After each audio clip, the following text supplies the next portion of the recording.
You have said we might be witnessing the death of the follower. There's a new discovery layer of the internet, and I think that has like massive implications. Every time we hang out, I think it's so bizarre that you're like a tech CEO. The smartest people in the world are often wrong. Oh, it's now more possible than ever, but maybe it's not. I wish more creators knew that. And that's my honest opinion. That's one of the best ones I've ever heard. I can't have my creativity pay my bills. So what do we do? Name another business who doesn't get to reach their customers. It doesn't have to be that way. Like, it just doesn't have to.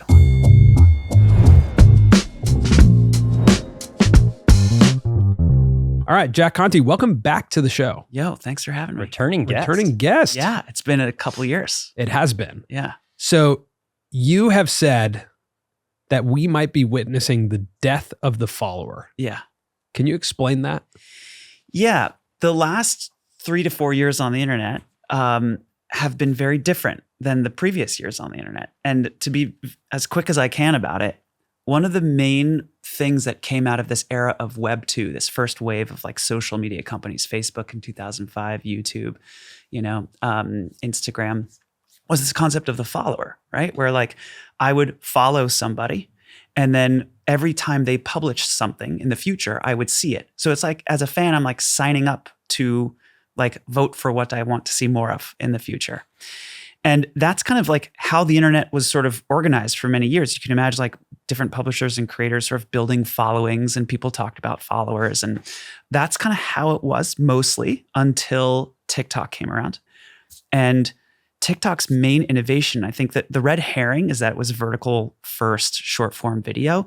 That wasn't the innovation. I mean, it was one of them, but the main one was this concept of like the For You feed, which is, okay, you know this concept of followers, like where you have a feed of people you follow, like forget about that. We think we can build you a feed that you're gonna like more and you're gonna spend more time on than if you chose who to follow. And it worked. People spent more time in that feed and traffic started siphoning off of YouTube and Instagram and onto TikTok, and all the legacy social media companies started freaking out, trying to figure out what to do about it. And so they all replicated this concept, this core concept of like, okay, let's build a feed for you instead of you choosing what's in your feed. For You kind of became this new thing. And now people don't really spend time in follow-based feeds anymore. And it's so hyper focused on discovery that essentially what's happened in the last 4 years is YouTube built Shorts, Instagram built Reels, TikTok is out there doing For You, Twitter built a algorithmically curated feed called For You, and the net impact of all of that is you almost can't reach your followers anymore as a creator. You like make a post and 1 to 5% of your followers see your post. I think that's bad for creative people. I think it's bad for creators. Like, you can't build a community or a business if you can't reach the people who chose to follow you in the first place. And I think what a lot of creators are realizing here is like, oh, this isn't my audience. I thought I was like building a following, building an audience. You're like renting that audience from the social platforms. Like, it's not your audience, it's their users is what it is. Mm-hmm. And as a creator, that's like a hard place to be. And that's really transformed over the last 4 years to the point where we are now, which is essentially the follow is just not really a meaningful thing anymore on the internet.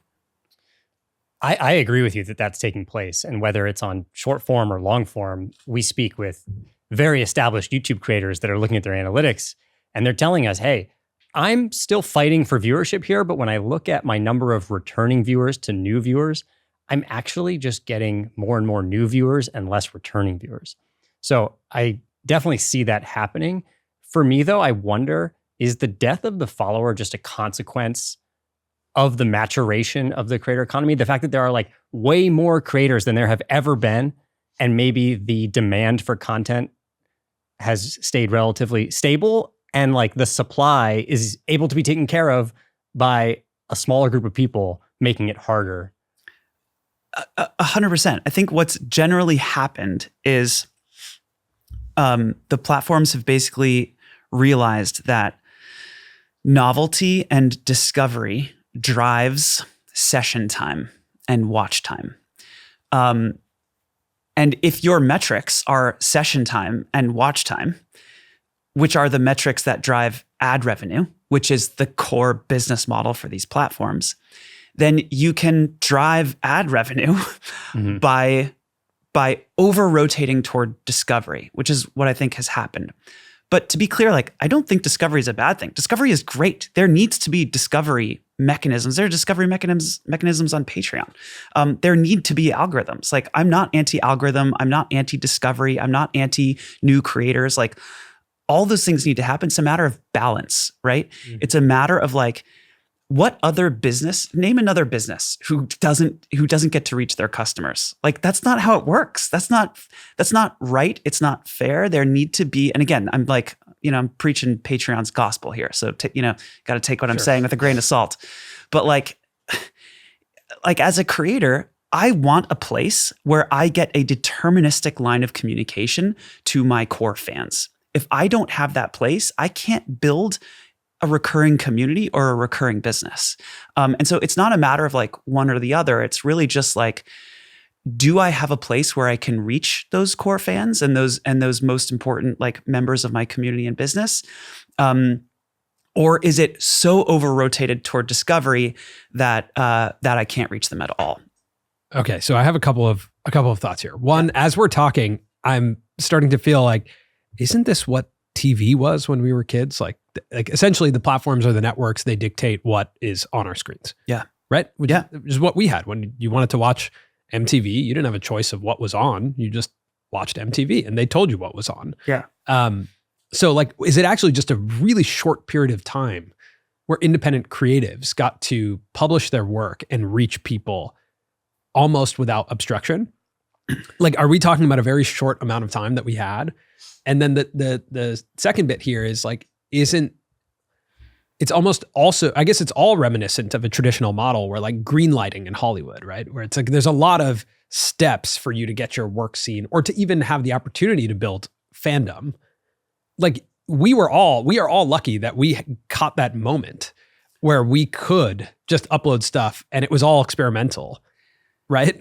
Yeah. I mean, when I think about, it's so fun. I don't know if you guys ever do this, like, my band Pomplamoose that started publishing in 2008. Scary Pockets that started publishing in 2017. My personal solo channels on YouTube where I started publishing like 2007. I think back on those times and I'm like, that was so easy. Like it felt so easy back then. Like the bar was, and part of that is because like the bar was so much lower. The stakes were lower. The stakes were lower. It was there also weren't that many people doing what you were doing. Right? Yes, like totally. You found out about this thing, YouTube, and you're like, oh, I can upload here. So here's the thing though. I hear what you're saying around like, was there this kind of magic moment in human history where like we had this chance and now it's done? I don't think that. I actually don't think that. And here's why. I think like if you just think about creator demand, it's like just like free market stuff. Creators want to be able to reach their communities and build businesses and have strong communities. That is a huge need, and there is a lot of demand for that.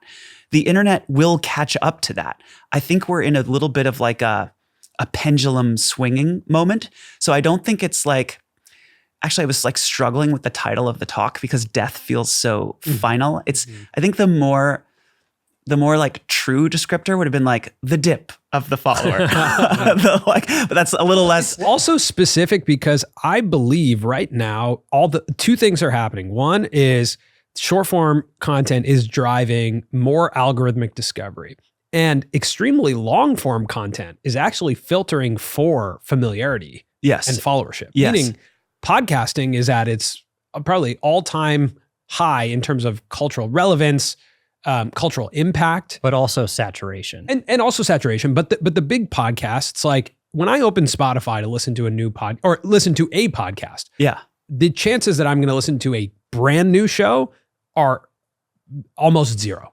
I'm going to go to a show I'm familiar with that I've been following for years.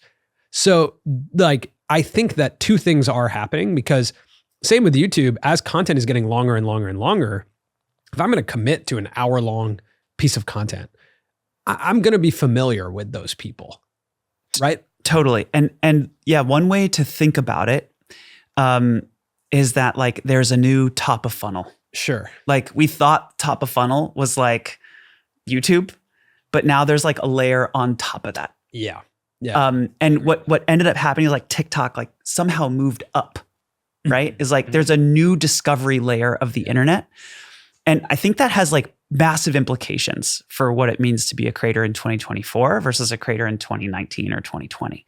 Yeah. Because to your point, like if you don't take advantage of that discovery layer, then you're probably losing out on a lot of audience and like, business opportunities. And like, that's a great place to like find other people who might like your work. That's kind of where people are if you think about it as Amoeba Records, like when you're going through bins, like that's where people are going through bins right now.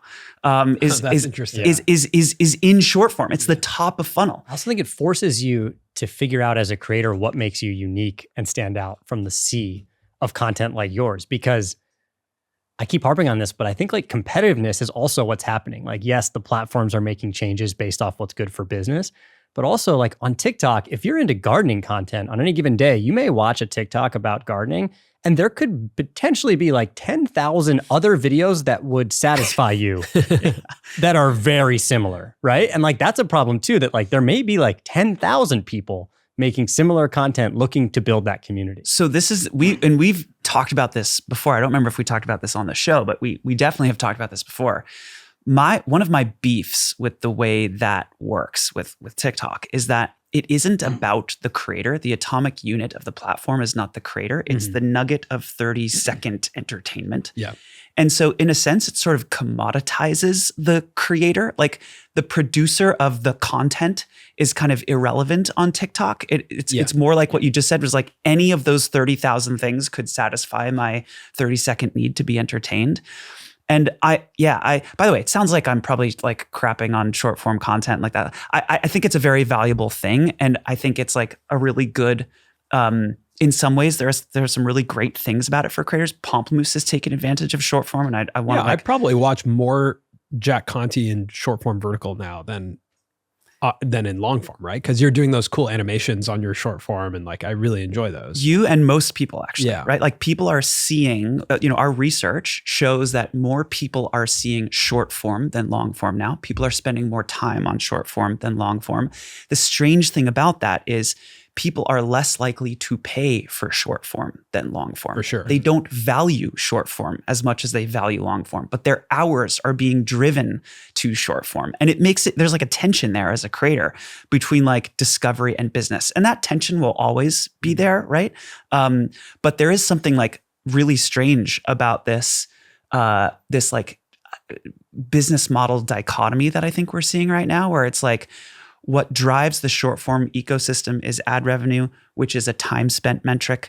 And that makes sense to people. And so people like that. And so they spend more of their time in short form. But if you ask them what they actually value in their hearts, and if you look at what they actually pay for, it's longer form, more meaningful media. We talk about like a very anecdotal, qualitative metric of memorable views versus forgettable views. Oh, I love that. And that's just like, I think plain and simple. It's like at the end of the day, what did you remember? That's one of the best ones I've ever heard. One of the things I want to talk about today is like, as a creator now, like, what are your metrics of success? Yeah. Or do you even use metrics of success? Because I think there's an argument that's like, don't worry about metrics as a creator.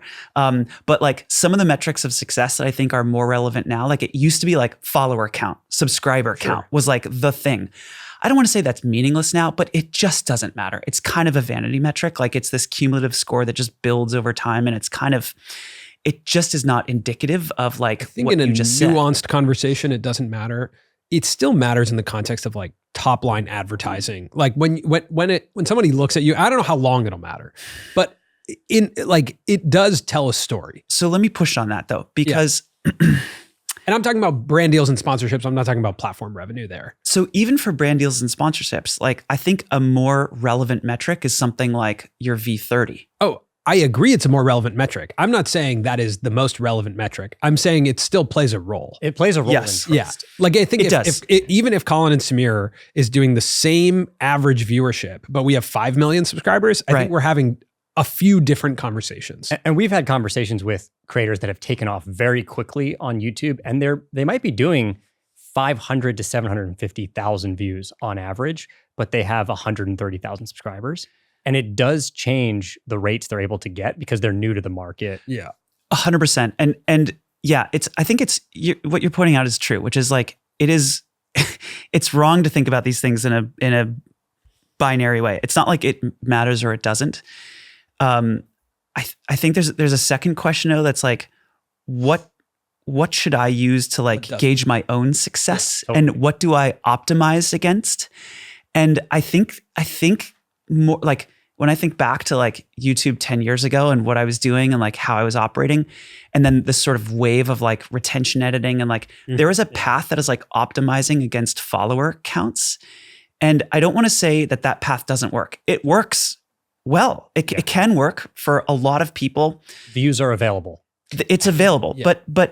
but there's more that like is more material and matters more. And now when the internet's like, we're talking about 20 years of creators and media on the internet at this point. Like if you look at the creators who've been around like a very long time and been through waves of the internet and technological changes, and there's like a spirit and a heart to a lot of that work that has like persisted. And I'm not saying they never chased metrics, because like I do that too. I think we all do that to some extent. But like even you guys, like you make important stuff that is like memorable and meaningful, and you can't measure that with subscriber counts. And I think it's just important to keep that top of mind as a creator, because it's very easy to get sucked down the rabbit hole of optimizing against a single metric. I think there's two things that are distinctly different but have been misconstrued as the same thing, which is strategy and creativity. Yeah, totally. Because like Tommy Innit, when he came on our show, this is years ago, he said YouTube is a video game.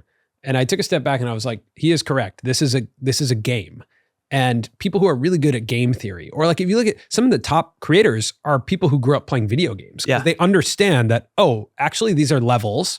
And if this, then that. Right. Right. And let me just. I mean, game theorists like Matt, Pat, and Stephanie Yeah. are some of the best. Right. Yes. Yeah. But, Right. but I'm saying like, you even talk to a Mr. Beast or or Ludwig, and you're like, oh, these guys are really familiar with game strategy. And so they understand this, how this landscape works. And I think creativity to me is a bit of it's a different thing, and strategy and creativity, they can mix, because I think at the top level, like a lot of creativity is problem solving. Yeah. But I think we've jammed them together Right. into one word of like being a creator. That's such a good point. That is not actually like, I really, when I think about, I grew up playing in a band as well.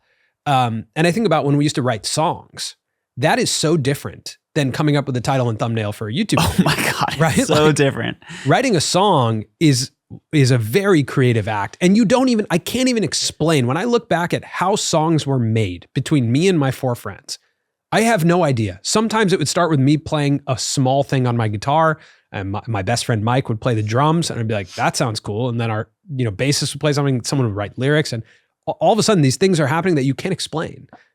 I also think we don't talk enough about the fact that taste is a long-term strategy, Oh, Yeah. right?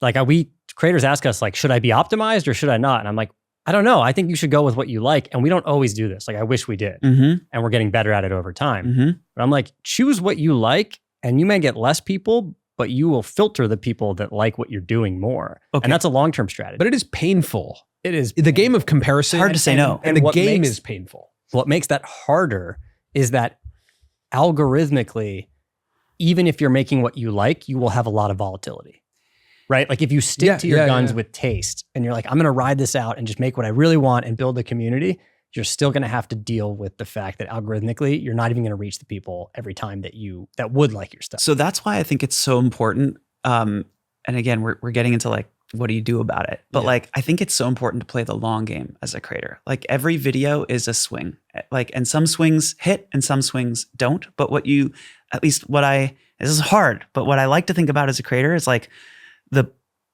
10-year portfolio of my swings. Does that compound into something that like I'm proud of and excited about and motivates me? Which I think are things that if I were starting again in 2024, I would lean more toward those things. 2025. 2025. Oh God, 2025. No, it happened fast, Jack. Like I would lean more toward those things because being a creator is a long game. It takes a long time to build something valuable and meaningful to people. Like, and you go through phases because the internet goes through phases.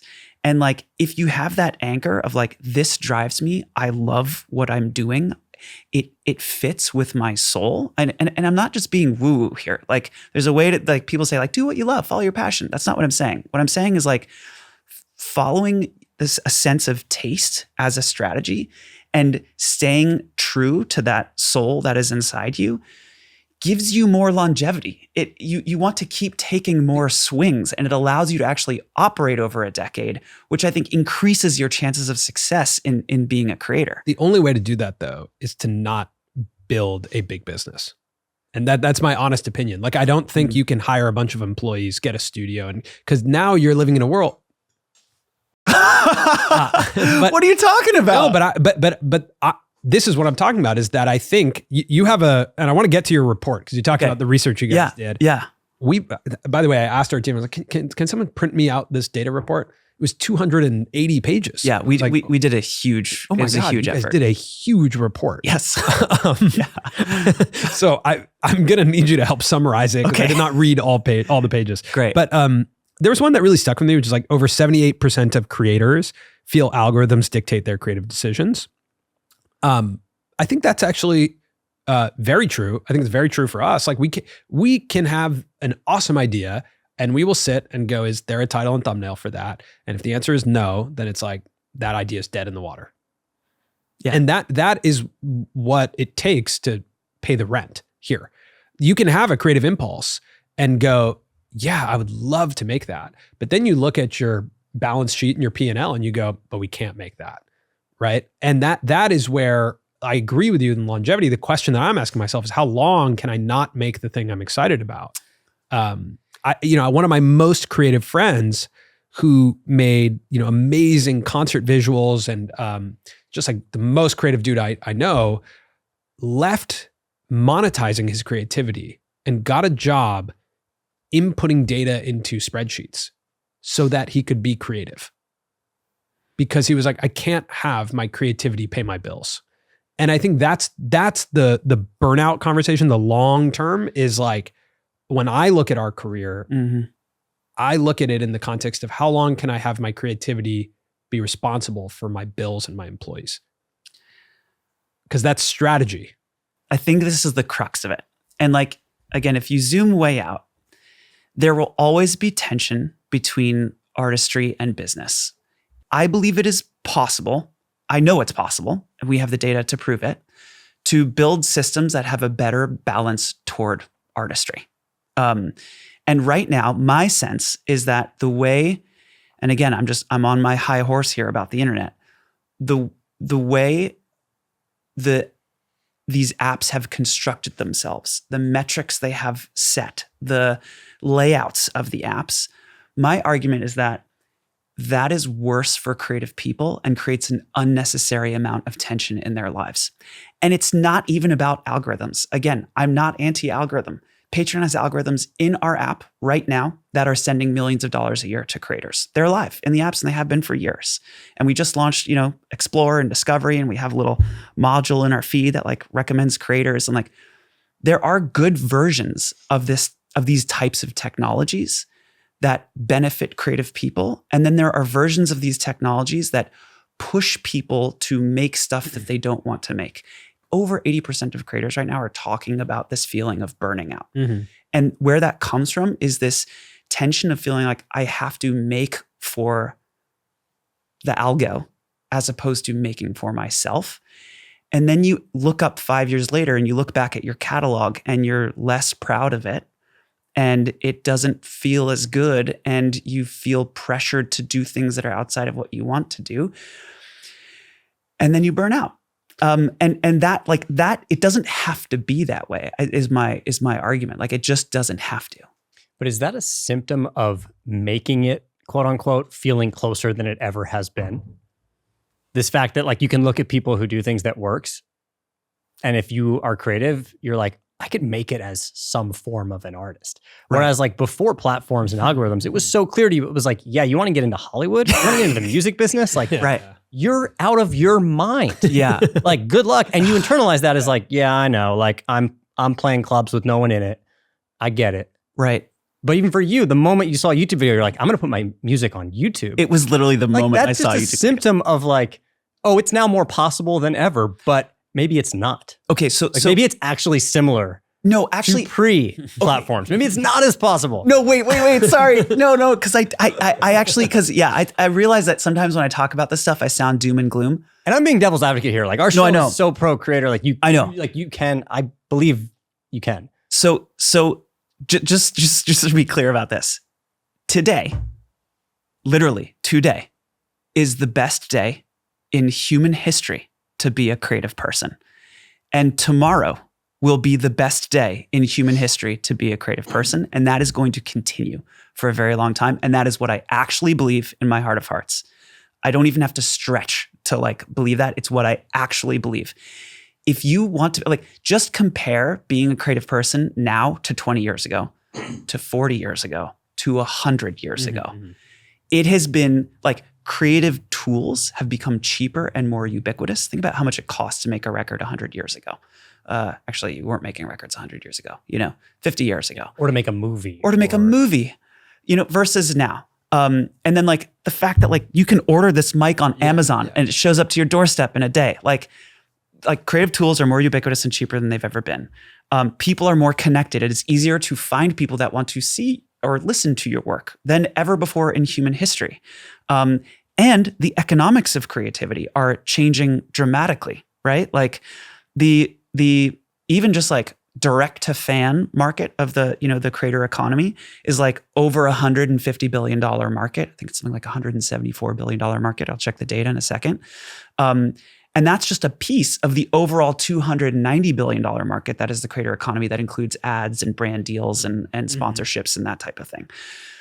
That was not a thing 20 years ago, 30 years ago. And it was not available to a 12-year-old kid growing up, in their bedroom in the middle of the country somewhere. So like hands down, now is the best time ever to be a creative person.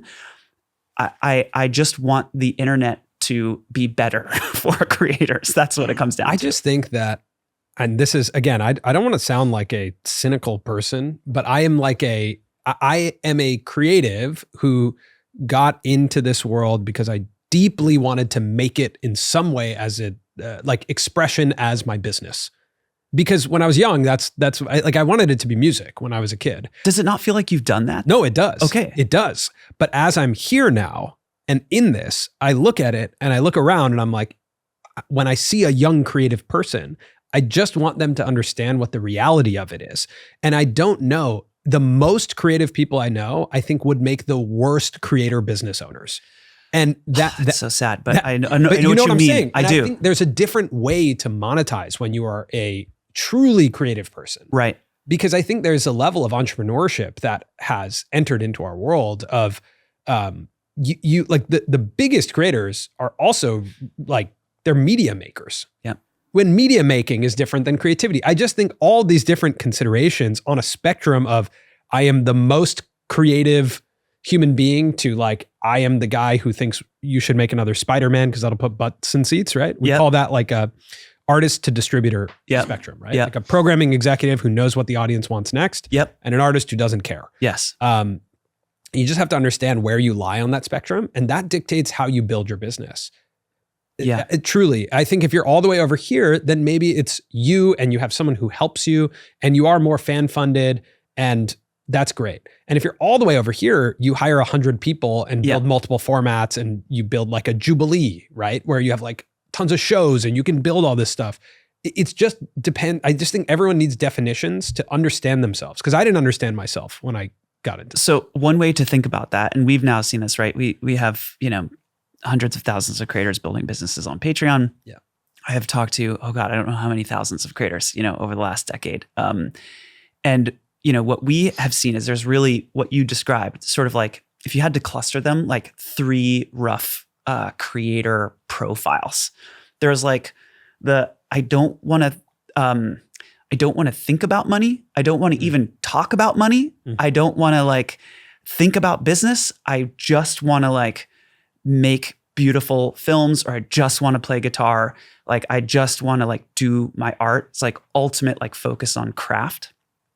On the other end of the spectrum, there's kind of what you're talking about. And I would describe it as very outcome oriented creators, where it's not that they don't like the craft. They do like the craft. But like, you know, if you were to ask them like, what is the most important thing to you? They would tell you the metrics for their business that they're trying to move right now. Right. And then there are various shows that are moving those metrics. And like, they're super like goal driven and outcome focused. And then there's this like middle creator in between. And truth be told, I actually think I'm in the middle, where for me, like I love making things. I love telling stories. I love creating. And like, I like writing music. I like making videos, all that stuff.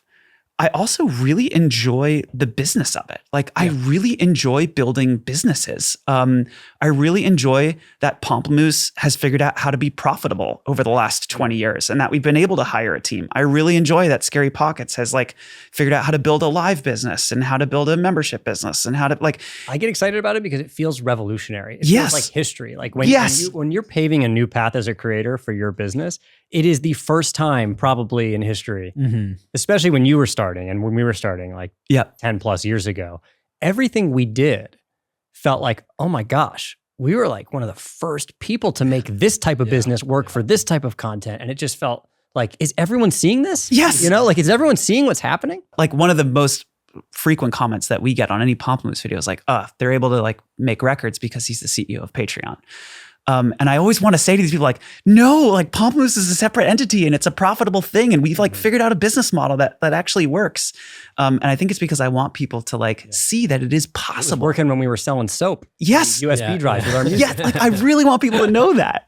I love the, I just want to relate on this thing because I can't believe how many times you did this. But in your Death of a Follower talk, there's all these images of you playing music to empty bars and clubs. Yeah. I did that once at the Cobalt Cafe in Canoga Park. Yeah.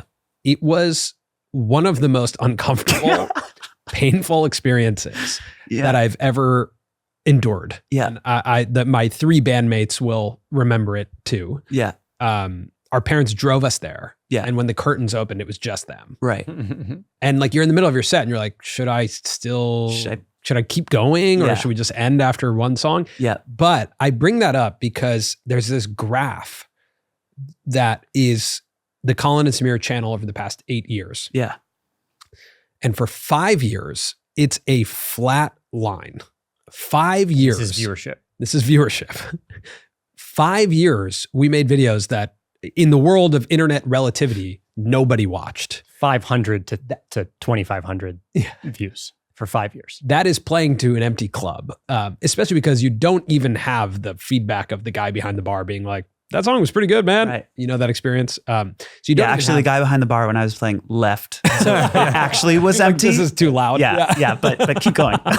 So I think I'm curious about the endurance for that in this era now. I'm so psyched to talk about that. Yeah, let's talk about that because that endurance, I think we had, Marquez talks about of like, you really want to be a good YouTuber, you have to enjoy shooting hoops in the park by yourself. 100%. Right? And it's complete. Creative people are so irrational. That is irrational behavior to go 5 years in your late 20s and early 30s with making stuff on the internet that you're getting no signals that it's working. Okay. So I can't believe this, but what you just shared, this is Pomplamoose graph over the last 16 years. Okay. This is 7 years of flatland for us. This right here was when we started this song per week thing that we did in 2018, which was sort of like chapter 3 of Pomplamoose. I won't get into these various chapters, but that was the thing that like happened to work. Was that your first recurring format? Yes. So I mean, our story is pretty similar. That is like any creator watching right now, a format unlocks the world. That's it. Yeah. It's like, it's consistency. The format is like a repeatable thing that you can do over and over. That's like a double every week. So I think in the line with like the move from platforms from follower graph to interest graph, which means, I think we defined this, but if we didn't, it's like, here's what I follow versus here's what I'm interested in. Here's what the algorithm is going to recommend to me. I think YouTube also moved from, and actually all platforms, moved from your channel being kind of like a multi-format network, right, to being just a show. Yes. Right. Like I think actually that's a good way to put it. YouTube channel is a show. Yes. And everyone who is trying to develop, I also think like an Instagram channel is a show. A TikTok channel is a show. Yeah. You look at people like Adam Faze in New York, who's building shows on TikTok. Like a show called Boy Room, which is essentially, it's like almost old MTV formats that are getting, changed, where this host goes into a boy's room. It's messy. She remodels it. That's a show. And so I think that formats are the key because of that, because session time matters. So if I can go from one episode of Song per week to another episode of Song per week to another, I'm spending a lot of time and I'm giving a lot of signals to the recommendation algorithm that I will stay for this show. But it also may be the best way to build fandom. Yeah, for sure. As well, right? Because like the moment we went week to week on this channel with interviews with creators or episodes where Samir and I are talking about creators, it was like, oh, I can depend on them. Yeah. Right? There's dependability here every week. And then we could start to see in the comments, okay, we actually are building a community. There's inside jokes. I think one of the first people that made that clear to me was Neistat, when I was like, consistency over time is a lever. Like it's a growth lever for a creator. And I want to be careful about saying that because there are also a bunch of creators that I deeply love who do not have a format and who are not consistent. And that is also possible. Part of the beauty of being a creator is there are no rules, right? Natalie Lynn does not have a format. Gox does not have a format. They have a style. But they have a style. Serious dedication to style and taste. Yeah. Bobby Fingers. And that's their filter for like, do you want to continue to follow? I can close my eyes and imagine a Gox video. 100%. Which is style. Yeah. It's style, but it's not repeated every week at a certain time, right? He puts, I mean, I think there's a difference between like putting a boatload of effort into every bespoke piece of media that you create as its own snowflake and story versus putting a bunch of effort into a repeatable process that like is a single every week. But you're defining also the spectrum, because I watch Gox, but I don't know much about how he operates. I would assume he doesn't have an office with 7 employees. No, he has a family and his dad holds the camera for him sometimes. His brother stands in for him while he shoots. You can do that. You can do I'm not going to do a repeatable format. I'm not going to have consistency when you are an artist. Because you can go 2 months without making something and go, it doesn't matter. If I didn't get any ad revenue this month, who cares? Right. It's all good. But as a business owner with recurring costs, it's like, no, that really matters. So what do we do? What happens next? Because there's some studies that say like the creator economy is growing. It's going to be bigger and bigger and bigger. There was also a Bank of America study that was saying that less and less people are putting content creator on their tax forms. And I think my prediction is that incredibly creative people who have solved storytelling on the internet, who like making YouTube videos or TikToks, they might become the next great creative employees, right? In marketing departments, or like they'll use that skill set in that way. The independent creator operator, either is going to capture way more of this, the lion's share of how the creator economy is growing. Goldman Sachs says it'll go to 400 billion by 2027. Yep. Like, I don't know if that is, if the creator economy growing means more creators or more money to the top creators. And I'm curious what, tell me. Okay. So I do have some thoughts around this. So first of all, yes, we largely agree over like 400 billion by 2027. And I'm looking at our addressable market analysis right now. 2024 is around. What is addressable market? Meaning for addressable market like, or for any creator? The creator economy. Like how much money is going to creators? How much money are creators earning right now and in the future? How do you classify a creator in that definition? I mean, is that a media company too? Like is Viacom a creator on YouTube? No. So the way we think about it, I mean, there's a number of things, but at the end of the day, it's like, are you managing a community online and producing recurring media and like trying to build a business around that? And so we sort of segment it into 2 buckets. There's like the one way to think about it is like brands, ads, sponsorships, like anything where a company is basically paying you for eyeballs. That's like one piece of the creator economy. And the other is like your fans are paying you. That's like a consumer payments portion of the creator economy. That portion of the creator economy, we believe, is around like at least this year, $178 billion of fan payments to creators in one form or another across all of those categories. Does that include like a Shopify? Or no? Like if a creator, like Amanda Raish Lee, who has these incredible doodle journals, she makes YouTube videos about journaling and sells journals. Yes. Not all Shopify creators will be included, or merchants or You'd resellers. have to siphon, There's a portion of them that are sort of more like digital media creators, and that portion we would count in this analysis. Got it. Okay. So that's like Patreon, Kajabi, Gumroad, a lot of these platforms where people are paywalling content or creating memberships. So the categories of fan payments that we see are membership, which is around 28 billion, which is like, I'm going to pay you for your media that you're producing, and you have bonus media available. Like 3 of your episodes are free and 1 a month is behind a paywall. Or, you know, the first 30 minutes of your episode is free and the next 30 minutes is behind a paywall if you want like the full deep dive conversation. There's a bunch of different strategies now around freemium and premium segmentation that creators are doing, right? Media companies are also doing this. When you read like, you know, The Guardian now or whatever, you see Netflix now ad supported, and everything is freemium. There's exactly almost everything. So the internet emerged, going back here, the internet emerged as free because the sort of tech companies that won the first version of the internet were like, information should be free. Yeah. And then they thought of art as like a subcategory of information for like the first 10 years. And artists were like, no, that doesn't work for us. Like we need to be paid for our work. And media companies, right, need to be paid for their work too. And so I think what we're seeing now is like chapter 1 was like everything is free. Chapter 2 is like people are getting used to paying for stuff online. And actually when we ask fans now, would you pay a creator that's like one of your favorite creators? I think it's something like over 80% of fans say they would pay their favorite creator. And then something like over 70% of fans, somewhere around there, say they would pay one of the creators that they follow. So consumer payments has sort of been, I want to say essentially like normalized over the last 10 years on the internet. But the big categories are paid membership at like 28 billion.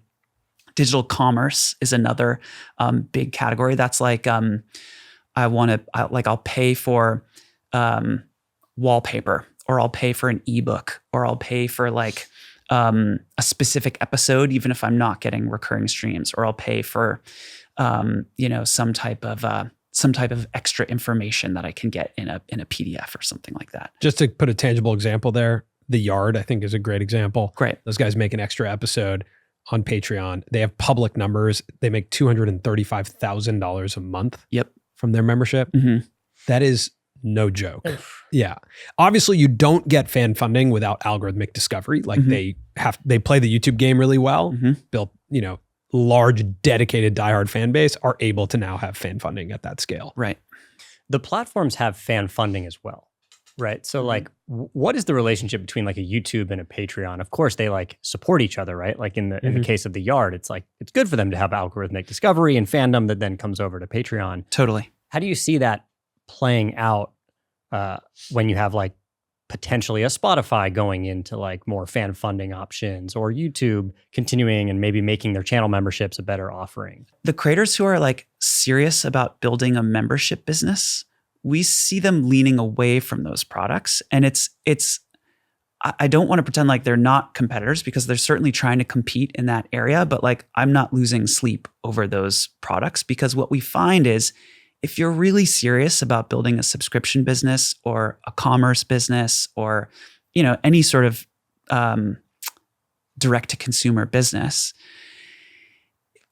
creators are skeptical of putting all of their eggs in one basket. One of the things that we've seen happening recently is like creators are starting to diversify channels of communication and diversify business lines to sort of deal with the ebbing and the flowing of all the things that are happening in the world.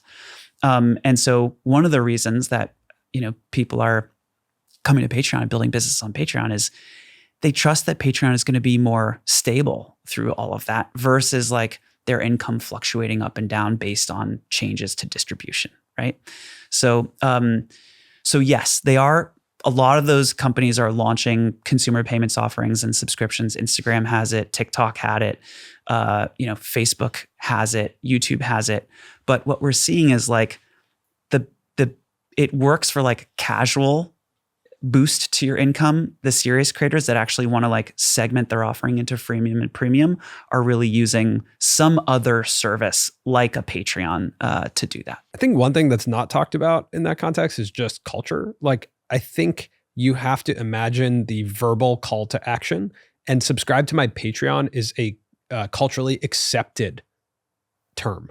Yep. And I think that's something that is not discussed, and I don't know what it looks like to discuss a feature in a tech company, because I really haven't been a part of that. Yeah. But if I was a part of that, I would do practice calls to action. Right. Of like, subscribe to my channel membership is not a culturally acceptable thing to say on YouTube. It's just not. It's not something that creators say. So you have to now say like, how could we create a culturally acceptable term? And Patreon has had years and years and years of brand building in that context. So I think it's like, again, I always try and think about the more anecdotal, like qualitative, cultural components here. Like I would feel comfortable saying that. I probably wouldn't feel comfortable saying something else yet. Right. Just because people are unfamiliar with it. And like, subscribe to my YouTube channel is now it's almost like you can't say it because it became so, commonly said. Yes. Like this video. These are things that are culturally acceptable to say on YouTube. Yeah. So you just have to think about like, what is culturally acceptable, or what would be culturally cool if we spent 5 years building it. Mm-hmm. That's a big piece of it. It's like, what are other creators doing? Yeah. And what is kind of known in culture? And now a lot of YouTubers kind of know what Patreon is. They know there's going to be a membership. They know it's like, some type of exclusive media that they can get access to. And it also has worked really well in, like, I'd say, I don't know if this is correct, but comedy podcasts have led the charge, in my opinion. Yes, for the totally. Cultural acceptance of Patreon, and comedy being a type of content that is like racy and can be at odds with platforms. So that builds like a really good narrative for. There's also something to them looping in as perks, like access to tickets and going to events, sure. which I think is like a good thing, a right? mobile And speaks to like probably the future of fan funding too. So what we were talking about before we started recording was like events, right? And moving in that direction too. Right. Yeah. Podcasting has worked really well on Patreon. And I think part of the reason it's worked well is because it is episodic in nature, which means it's easier to segment into some portion is free and some portion is paid, right? Mm-hmm. Because it's like, I'm just making more episodes. I'm not relying on any one episode to go viral. So it's not like I'm putting a really valuable thing that could be my next 10 million, view like episode.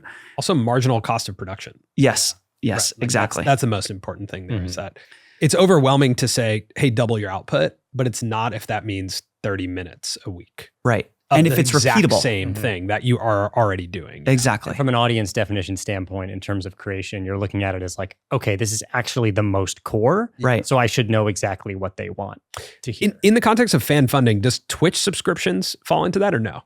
Twitch is so specific to gaming that, I mean, yes, it does. Like it is subscriptions, but again, like I just think about Kai Cenat. Like over the past, I would say 18 months, like one of the most culturally relevant people to emerge from the internet is Kai Cenat. And during his subathon, I mean, crossed 350,000 Twitch subscribers. Like that is in a form fan funding, right? That's like taking out your credit card, or also a very socially acceptable one. Yeah, again, in a very socially acceptable form of fan funding. I really don't even think of it as fan funding. I know that's like where YouTube started. Like their product that they launched in 2014 was called fan funding. And I get that. I don't think of it that way now. And we don't even it's funny hearing you guys say that because it is so different than how we talk about it inside the company. Interesting. What we find is like fans want to pay for exclusive content and exclusive community. I don't even like saying the word content. Exclusive media and exclusive community. It's really what fans want to like pay for. And so it's less about like, I don't know, fan funding has like crowdfundy kind of roots. Like the pages that are like crushing on Patreon, they're not going out saying, please support us. They're going out saying, if you want our extra episode every month, you can get it.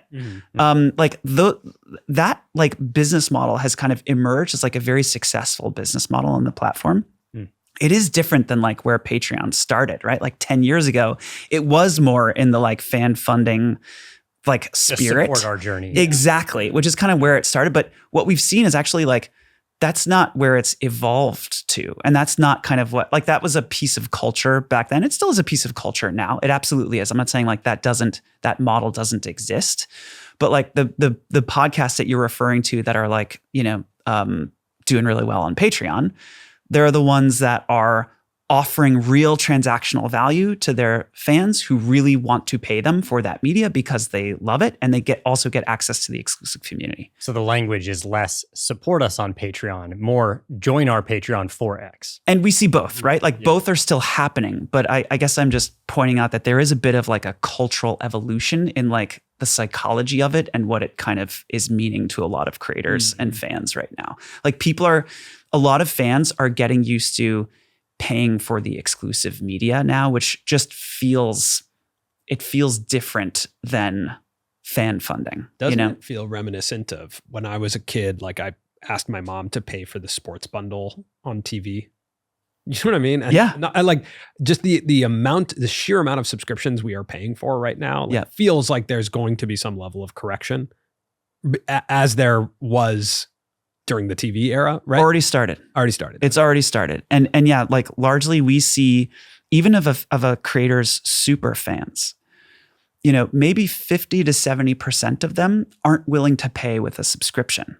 In other words, they are a super fan of the creator, and they would buy merch and they would buy tickets and they would download an individual episode, or they would buy a piece of wallpaper, but they wouldn't pay a subscription payment for media.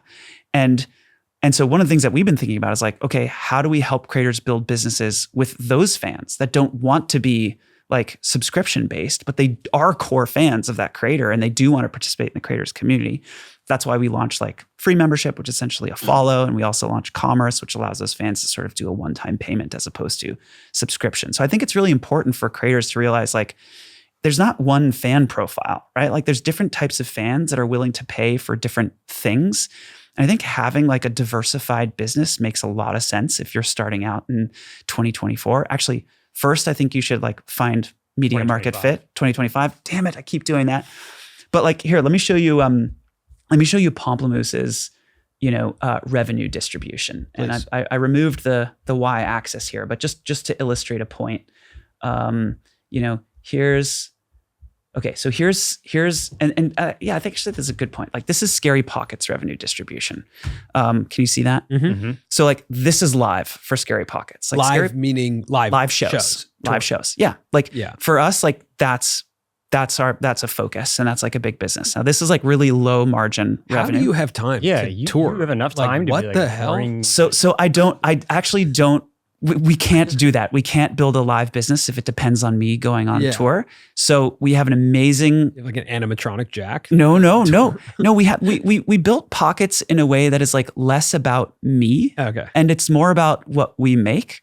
And so we actually like a keyboard player like goes on tour with Scary Pockets instead of me, and we explain at the live shows why I'm not there. There's like, Jack started a company and now he's like working a triple time job. And so we still want to tour, but Jack can't be here. And so we sort of tell that story on stage. But is this representative of all of music? Like, isn't touring the number one for music across all bands or no? No. Also, let's explain what we're looking at here, because I want to make it clear if you're just listening. Live is the overwhelmingly bigger portion of the revenue. Burj Khalifa of the And then what are the two that look like they're tied there? And then I also see membership. So this is ad revenue. This is live. We have merch. So merch. Like membership, ad revenue and streaming are about the same. That's amazing. This is streaming. Yeah. Now Pockets does well on streaming. So that's like a pretty big revenue source for us. So coming in fourth is membership. Yes, but and again, to illustrate a point, there is no right way to do this. Yeah. There is no right way to build a business as a creator. There are a million ways to build a business, whatever works for you and your heart. Like this is my partnership with my buddy Ryan, right? That's what Scary Pockets is. And like what he likes to do and what I like to do and the combination of us is one thing. I have another band called Pomplamoose that is, one might think, very similar to Scary Pockets, but here is Pomplamoose revenue distribution. Wow. You'll notice live is not on there. Why? Wow. Because Natalie doesn't like playing live and I have a full-time job now. Oh, streaming is really, like streaming and membership. So Pomplamoose has like 1.5 million monthly listeners on Spotify. So for us, streaming is like the core of our business. Like we make a lot of money through streaming every month. But like ad revenue and membership is like the next two chunks for us. So, but I guess my point of like illustrating this is like, first of all, it's pretty diversified, right? If something tanks, like for example, here's Scary Pockets 2024, but in 2022, when the world closed down, this was Pockets. We still had a little bit of live because we were able to sort of work in a couple shows, but we couldn't depend on it. So we had these other revenue streams to keep the business afloat. I think a lot of creators now are building like multiple revenue streams because they know the world is changing, technology is changing, platforms are changing. And if you have multiple revenue streams, you can kind of have a robust business as a creator and sustain the ebbs and flows of the world around you. Especially in the context, honestly, of fan funding, just because, you know, I've always thought about this. If we had 10,000 people, and that's ambitious, but, you know, a part of a Patreon or a membership model, and you lose 10% of them, it's actually, and they're paying $5 a month, let's say. Right. 10%, it's actually not that significant of a hit to your revenue. If we lose 10% of our advertising revenue, that's a really significant portion of our revenue. Like that would dramatically change our business, or 10% of our advertisers. So that's where I think I look at the future of building a creator business. We're diversified across probably more unique ways than other creators, but I think everyone has a different mix. Like we have consulting is a big part of what we do. Speaking is a big part of what we do. Mm-hmm. So like we have other elements that are, you guys are very diversified. Yeah, we're diversified, but actually we're not diversified against partnerships. Yeah, we're heavily partnerships. Does that make sense? Like Yes. there is a partnership with a company that is paying us a large sum of money. Yes. Across every revenue source. Outside of, I mean, I guess YouTube ad revenue would be a partnership still. Yes. But that's the only one that you don't have to get on the phone and talk to someone. Like a check just shows up and you're not like, there's not as much human touch point to that check that Yes. comes in. Makes sense. But I, you know, like it has been really substantial. We launched a course on Kajabi where we did 2 cohorts at the beginning of this year. I mean, it's a very high ticket course, and it was for a very specific group of people. And it was terrifying. It was terrifying to ask our audience to pay money for something. Yeah. We actually didn't even really talk about it on YouTube at all because it didn't apply to everyone. It was so specific to like a professional creator looking to increase their advertising business by 10%, and that would change the face of their business. Yeah, that was a big learning that like actually the worst thing that could happen is if we message that and we hit 100% of our audience. Yeah. Because it's not for 100% of our audience. And also, so why would that be bad though? Because there would be backlash? Because 99% of doesn't the apply audience to would be them. like, I don't do enough brand deal business to take that core. Right. We have been doing this thing now of actually not just diversifying our revenue streams, but Channels of communication. channels of communication. So important. Channels of communication. I wish more creators knew that. So we have 8,000 people on a waiting list for our course. We only allowed 50 people per cohort because we cannot handle giving a good experience to more than 50 people. Right. But that is starting to turn into a significant business because Good for the you people guys. who want it and see a tangible change, Right. you know, who can spend $1,000 or $1,800, and that actually, you know, there was a creator who took our course who got a $200,000 brand deal after our course. Right.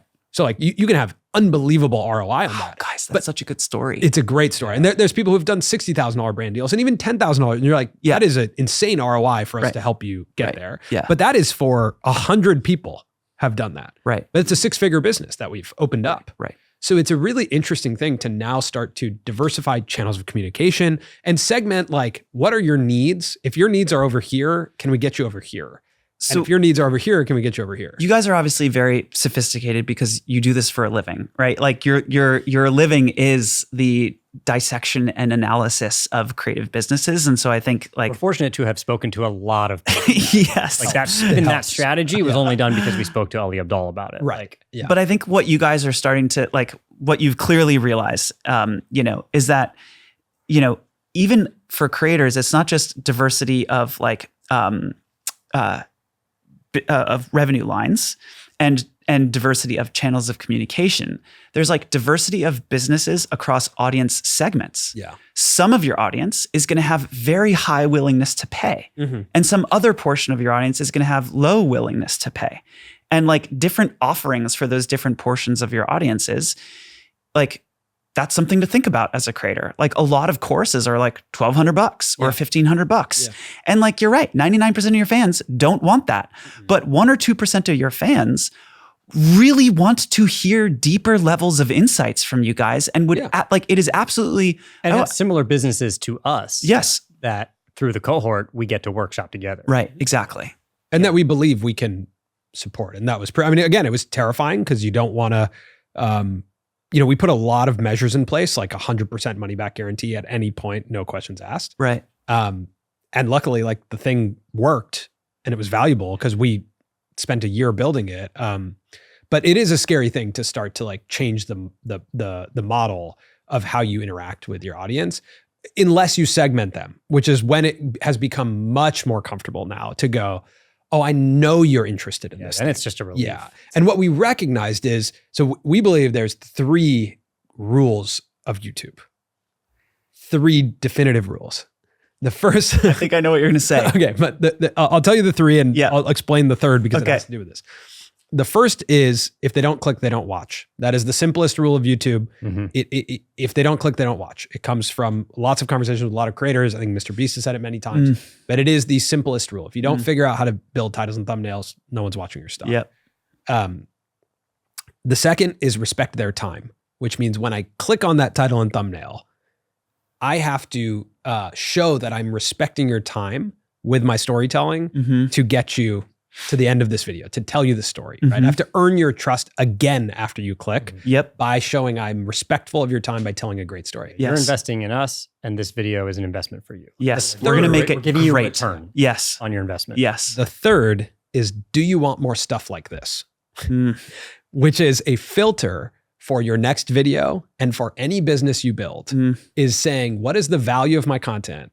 And does this other thing I just made answer the question, do you want more stuff like this? So like if you listen to one of our episodes and I want to build a platform, or I want to build like a Patreon, right? A membership. Yeah. It can't not answer that question. I'm asking you as an audience member of mine, do you want more stuff like this? If so, come over here. Right. But you have to then take a really hard look at what stuff like this means. Exactly. Because one thing that we recognize too is you can't go from, as an audience member, watching a free ad-supported piece of content to paying for a piece of content immediately.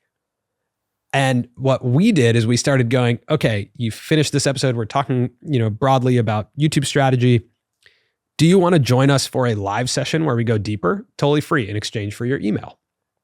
Now you're in that environment. Now we've gotten permission to go deeper with you via email. Yes. So it's like recognizing what you are doing and how to follow the threads. The fan journey. Yeah. And even on your YouTube channel, like the best YouTubers at the end of their video are actually doing a call to action to watch another video of theirs. They're making a pitch for you of, do you want more stuff like this? Then click this video. Yeah. So those are the 3 rules. And that last one I think is increasingly more important, because if you do get the opportunity to build a fan, you have to offer them stuff with the same thought, right? The same line. Build and earn the right to pitch them something that does cost money. Yes. Right? Like the worst salesman or the worst ad is when you feel like you've been interrupted and you're just like, stop. Yeah. I don't want that. I did not sign up for this.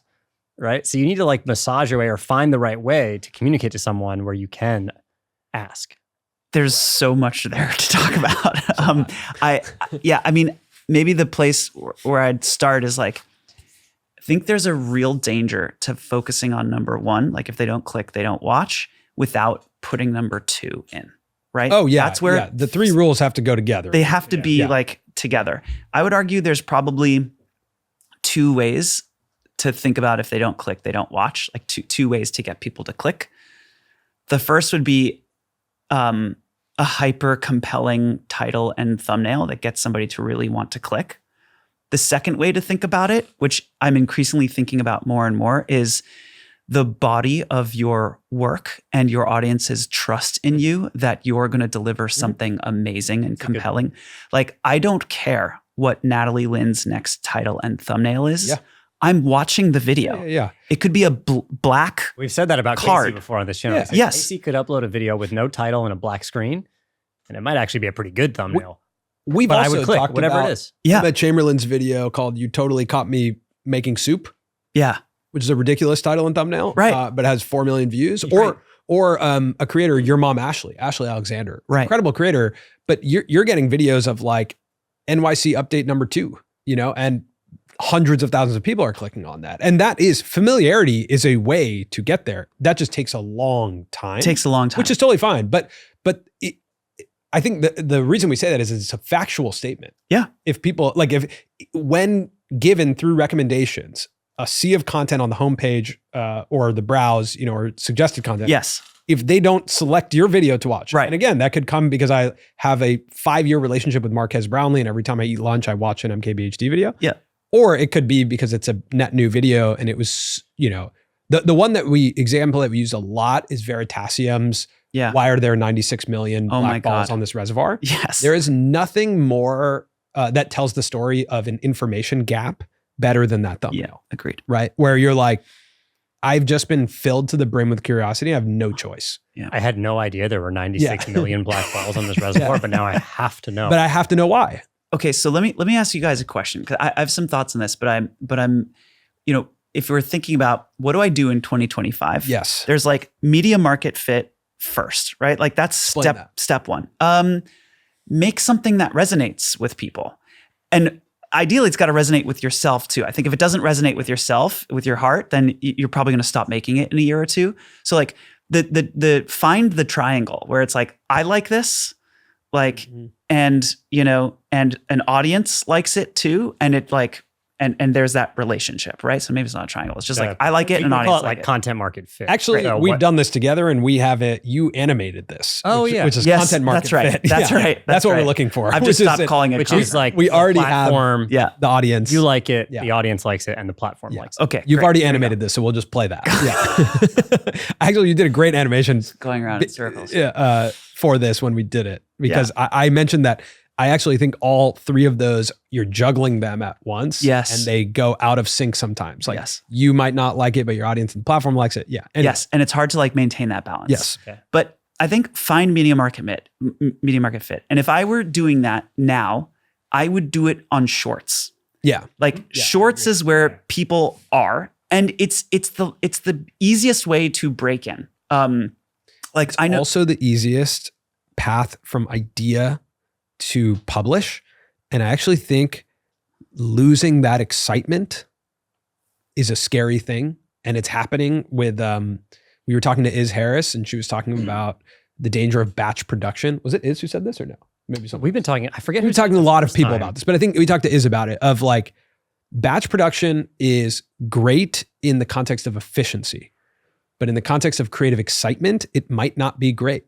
When you're sitting on a video for 2 months, you have a different relationship with it. So anyway, this is a long way I'll of speak saying to this episode as an example. Like the best version of this episode for us and for the audience and probably for you is that it comes out the day after we record. right. It's not going to be the case. there's one other element to that, which is the best version of this conversation is when it is the first and only conversation of the day. You're not doing 4 of these course. back to back, Of course, yeah. right? Like Totally. that's like if you really batch, it can feel like a chore as opposed to like, oh my God, I can't wait to have this So conversation. that's a long-winded way of saying short. I agree with you. Shorts are important because you can also get a lot of shots on target. You can feel yourself out, your tone of voice, and you can stay excited about your work. So you can find your content market fit, your media market fit And using shorts. You don't have to make a title and thumbnail, which is great. And I would argue that like at the beginning, before you found media market fit, like the best strategy is no strategy. It's like speed of iteration. Mhm. Try a lot of things. See what you love. Find your voice. Find yourself. Find which aspects of yourself resonate with your audience. AKA the first 5 years of our channel. Yes, Yeah. and like me too, right? That's how it's worked. So like try a bunch of stuff. Okay, then like once you have that, on shorts, I think step 2, again, if I'm thinking about how to do it as a creator in 2025, you have to move beyond shorts. Now, you don't have to, but there are dangers if you don't. It becomes harder to build a direct-to-fan community and a direct-to-fan business. There are creators who have figured this out.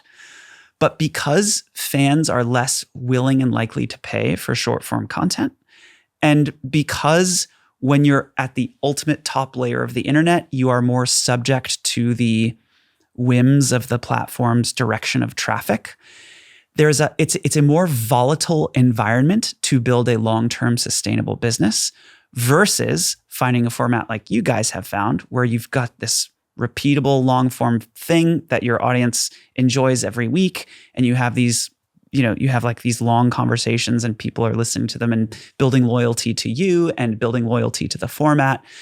I think there's a key step, if I'm doing it as a creator, is like find my audience on shorts and then figure out after that, how do I build a long-form media format and a tighter community around that format. I would say that's step 2. I'd be curious if you guys agree with that. Yeah. I very much agree. I think that transition is harder than just saying what's a longer format. It's a major strategic change. Yeah, a major strategic change to like a wider audience. So I think if you're a short form creator, you have to take a zoom out and go like, what is a value proposition? Like, why do people follow me from a short form perspective? Madeline Argy is a great example of this, like vulnerability, openness. Okay, that turns into a podcast of her alone in her car talking to the audience. Super vulnerable, just longer form than what she was doing on short form. So then you have to follow the line of like value proposition. And then I think one thing that we don't talk about enough is the Vine to long form jump. Because the original version of this. Oh, you're right. I hadn't thought about that. To YouTube. Yeah. And to this day, the most popular creators on the internet are people who made Vines. And that was the ultimate top of funnel, and also the ultimate cutting your teeth as an internet storyteller. Yep. Like, you only get 7 seconds. Love them or hate them, the Paul brothers are some of the greatest marketers, of our generation, and understood the internet because I think they had so many shots on target with Vine and just got really competitive with that and tweaked it. But like when Dobrik emerged and created his format, his longer form version, like I've heard him talk about how that was just a series of Vines. Right? Like David Dobrik's vlogs were recurring 6 seconds of action baked into 30-second stories over and over for 4 minutes and 20 seconds.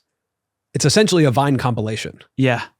Right? And so this is a long-winded way of me like pontificating on what you could do in long form, but I think you follow your value proposition. What were you offering in short form? Why are people there? How can you extend that? I really think that's a great way to think about it. And this is how Pomplamoose has thought about it for a long time. We initially thought, what do people love about Pomplamoose? Is like, if you go back to 2008, we were like, oh, people like the weird sounds and the cool guitar tones and our cool bass lines. And like, we thought like, this is what makes Pomplamoose. And then I think as we made more things on the internet, we realized there was a common thread that was not those things. Because at some point, Pomplamoose stopped being me and Natalie. Actually, here, I'll pull up the chart when I can show you exactly when Pomplamoose stopped being me and Natalie. It was here.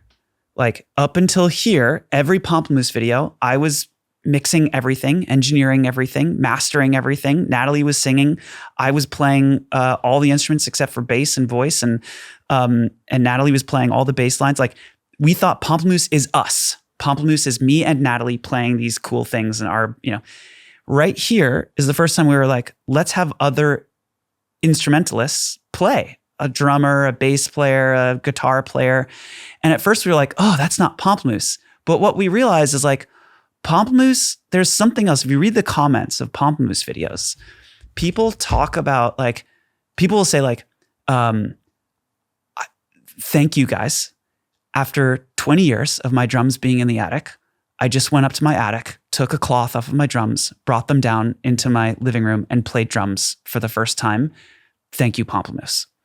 And like what we realized Pomplamoose was like watching the joy of creation and collaborative partnership in creativity between two people who were really excited about it. Or not just two people, but a group of people who were really excited about it. Like Pomplamoose was inspiration to make, is kind of how we started thinking about it after that. Less about like Pomplamoose is me and Natalie in our cool arrangements, and more like Pomplamoose is something more fundamental. And so we took it into this new format. And then right here, we transitioned into shorts. This was the first time Pomplamoose started experimenting with shorts. This is just a couple of years ago. And we ended up filming these short form videos of us in the studio arranging songs. It wasn't the final output of the music. It was us going through the creative process of working together. So it felt like you were in the studio with us. Yeah. And that was the insight there was the same insight when we made the transition to the format of song per week with other musicians. It was what Pomplamoose spirit really is like inspiration to make stuff. And it was right around when the Peter Jackson documentary came out on the Beatles, and like people were talking about how great that documentary was because you get to watch the Beatles making things, and how like a lot of my creative friends said they couldn't even get 10 minutes into that series without going and writing a song because it was just so inspiring for them. So getting to your value proposition as a creator, what is it about my work that is resonating with people, and being as fundamental as you can about that value proposition? It's hard to get there, and you're not going to immediately figure it out. It's something that sort of emerges over time. And what value prop would I commit to for the next 10, 15, 20 years, even if I wasn't getting paid? I think that's really important. Like, as much as we can talk about like going from shorts to long form and all of this sort of strategy for 2025, as woo-woo as it is, I really think it's like, what would you do? Yes. Even if you were making money in a totally different way, because it's the only way that this works. Samir and I think about it. Like when we get a 10 out of 10 and internally we're like, it's all over, man. Like this is it. The ship is sinking and it's over. All the time. And we'll be very fear-based sometimes. And there was one moment this year where we were incredibly fear-based. And I took a step back and I was like, you know what? This ship fell apart in 2019. And we basically quit and I moved home.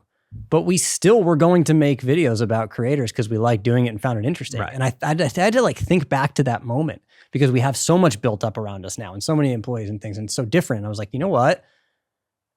I really like doing this, and I will do this in so many different forms. Yeah. Because I like doing it. And it's like, I truly believe that is the only thing that matters. Yeah. This is why I started by saying like, it is so important. It is so easy to get sucked into optimizing for the way the internet is set up right now. It's so tempting.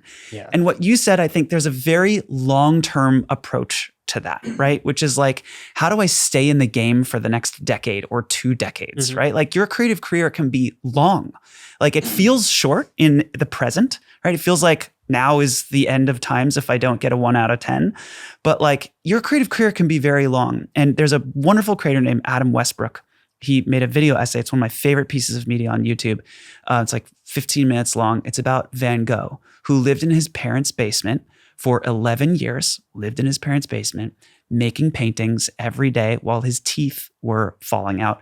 His parent, like nobody saw his paintings except for his brother, was the only person who saw his paintings. And his brother didn't even like his paintings very much.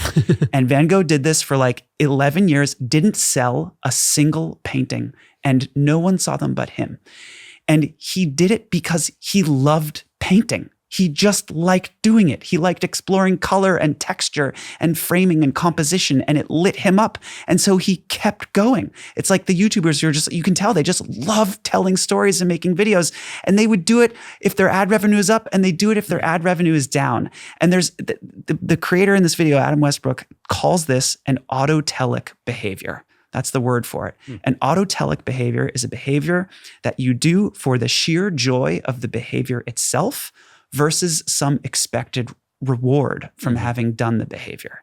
And I think as a creator, it's so important to find something that is autotelic for you, something you're going to do in your parents' basement for 11 years, whether people like it or see it or not. And if you can find that and it works with an audience, oh my gosh, you're in an amazing place. It's hard to find that.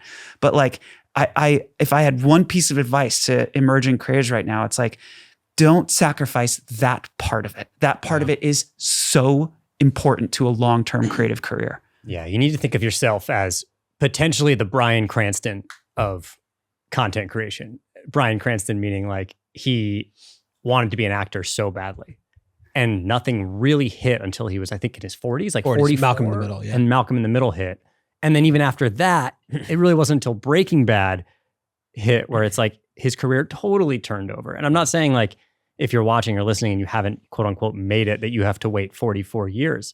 But I think there is a reality that's like, you gotta love the thing. And it's so woo-woo to say. It's like, yeah. I know. I don't think it's woo-woo to say, by the way. Like, I think it's only woo-woo because... say that. I know. It's Somebody like, say follow your passion. follow your I feel passion. bad giving that No, advice. I don't think it's follow your passion. It's just be honest with yourself if you like it. And sometimes it's not even being honest. I actually think the behavior you're talking about is oftentimes involuntary. Yes. You have no choice. You don't have a choice. And I think that's what it looks like to look at a troubled artist, because they aren't even sometimes happy that this is the fact that they have no choice but to get this expression out. Yes. There's so many times at speaking engagements or events that we have where someone will ask us a question, and then it's generally Samir who says this. He has an eye for this, and he'll just say like, well, I have a question for you. Do you like making those videos? Yeah. And without missing a beat, the person is always like, no, not really. Yeah, that's one of the most unbelievable things. I think people enjoy the results of making videos. Yeah. And I think when you look at the spectrum of what making videos on the internet gets you, it gets you fame, money, and status. And I think those are really appealing things to human beings. And I think now that there's a math equation to get there, it is really appealing. But making videos and creatively expressing yourself is a very intangible thing that you cannot describe when you're in it. Again, back to like writing a song. Writing a song is the most bizarre, weird thing that anyone creative could do, or drawing a painting. It's bizarre. You can't explain it. And so if you actually enjoy it, you'll do it for a really long time. But I find that in talking to a lot of young aspiring creators, you ask them that question, they're like, oh no, I don't really like making the videos. It's hard. It's hard for me and I don't like it. I'm trying to build a team around it. There's something, at least I've found as I've gotten older too, where I'm less willing to do things that I don't like. I don't know if you guys have found this, but like I just turned 40 this year, and I have less tolerance for not doing what I want to do. Yeah. And so if you're not liking what you're doing now and you're 25, like it only gets harder as you get older. If it works, you're going to do more of it. Yeah. Which is the thing I didn't fully recognize, but learned a few times of like, if the thing you're doing works, you'll get the opportunity to do more of that thing. So do you like that thing or not? Yes. Especially if you're trying to do this. I want you to read the rest of your list and we will not interrupt you, because we are on number 3 of how you would build a creator business in 2025. So let's just recap. Media market fit, shorts to longs.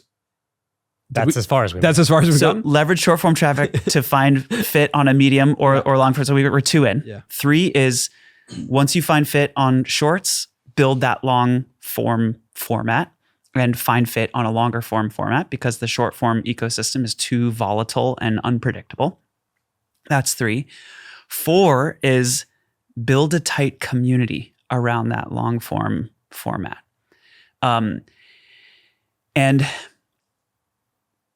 the thing I actually want to talk about here is what you guys are doing, which is events.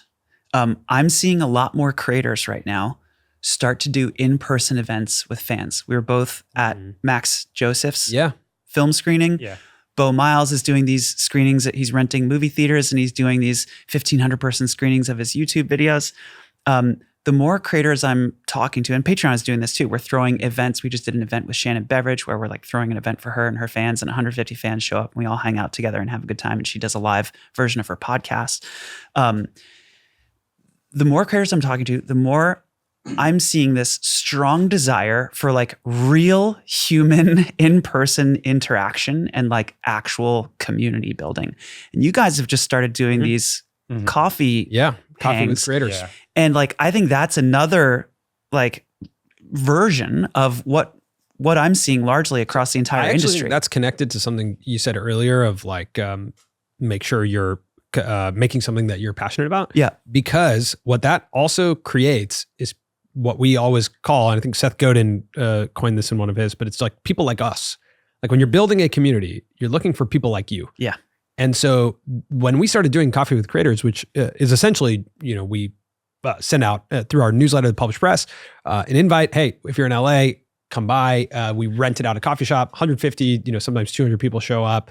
Coffee, we do these like community things where you get to know each other. Then we do a Q&A, essentially like a live, almost like a live Q&A podcast. And what you realize is like, I like hanging out with those people.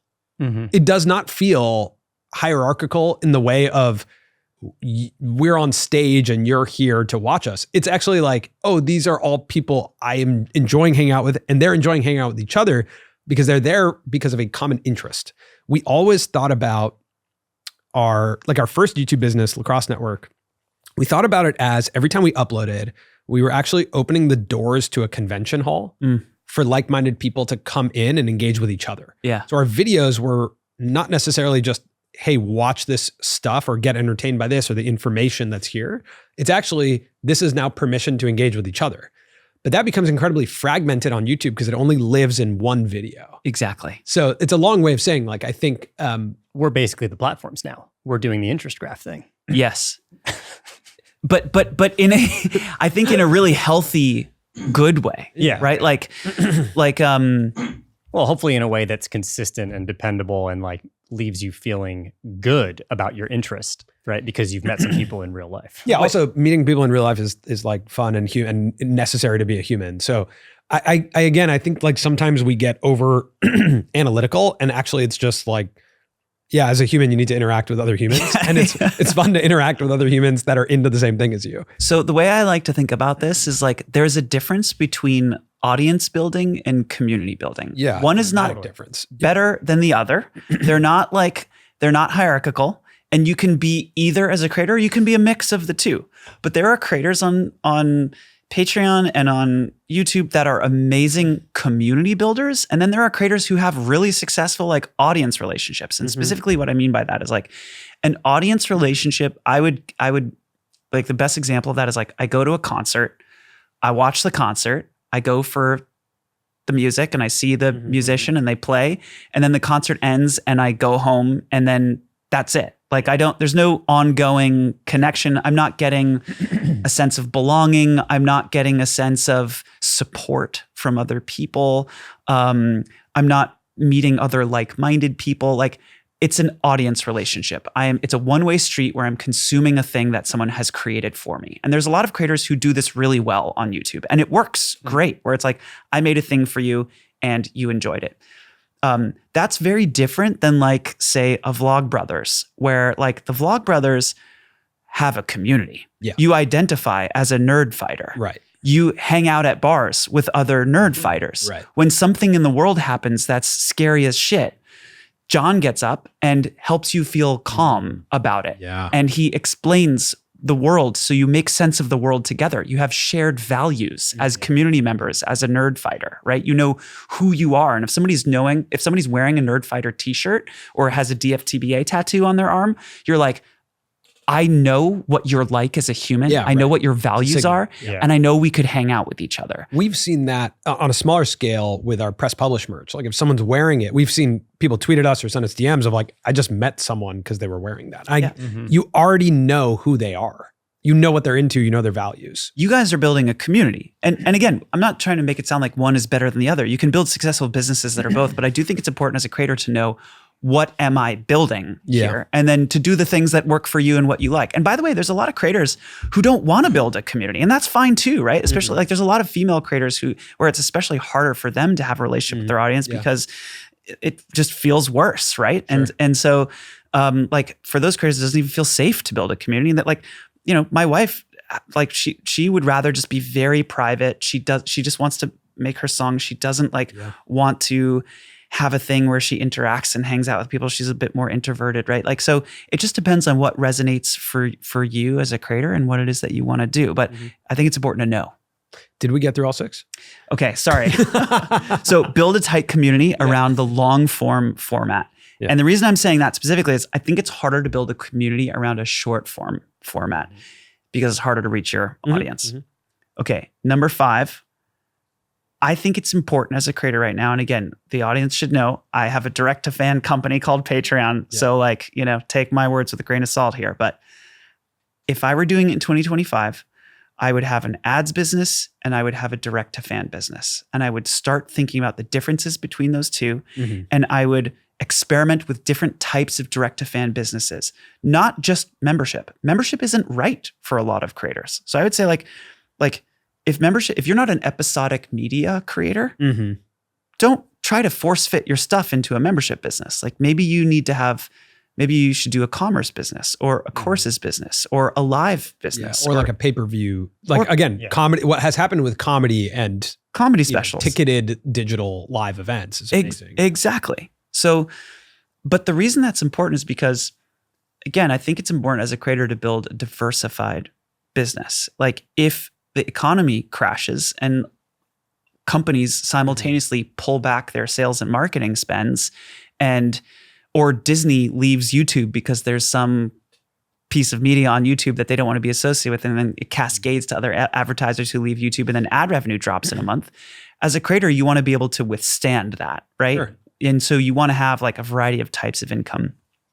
And then also the other reason I think it's important to build to have both and to have a diversified business is like there's like fans want that from you, right? Like a lot of fans want more from you. Anywhere we see between like 5 to 10% of your fans, 10% would be like the upper bound, might be your core fans who like love everything you do. They follow you across all socials. They go to all the shows. They have the merch. They have the t-shirt. They want more from you. Do you calculate that off returning viewers or average views per, like if you were looking at a YouTube channel, would you go average views per video, 10% of that is like our core fan pool, or how would you calculate that? So that's actually how we build, like when we model this out, we do use conversion rates based off of like, views or followers or sometimes a combination of the two. But yes. And then of course, as you get more followers, the conversion rate goes down, right? Because you're accumulating more casual fans versus in the early days of like content market fit, it's like hardcore fans that are finding you first, right? So, but yes, we do use sort of like decreasing conversion rates as the creator gets bigger and bigger to model out what is the proportion of those fans that have that, willingness to pay that creator for more things. And then 6, once you have that, by the way, we're like saying these things, it's like, okay, then start a direct to fan business. There's so much. This is what, not how. Yes, exactly. Right? I think that's important to say. Like each Right. one of these needs its own how to do it. Yes. And it's going to be different for a lot of different creators. Right.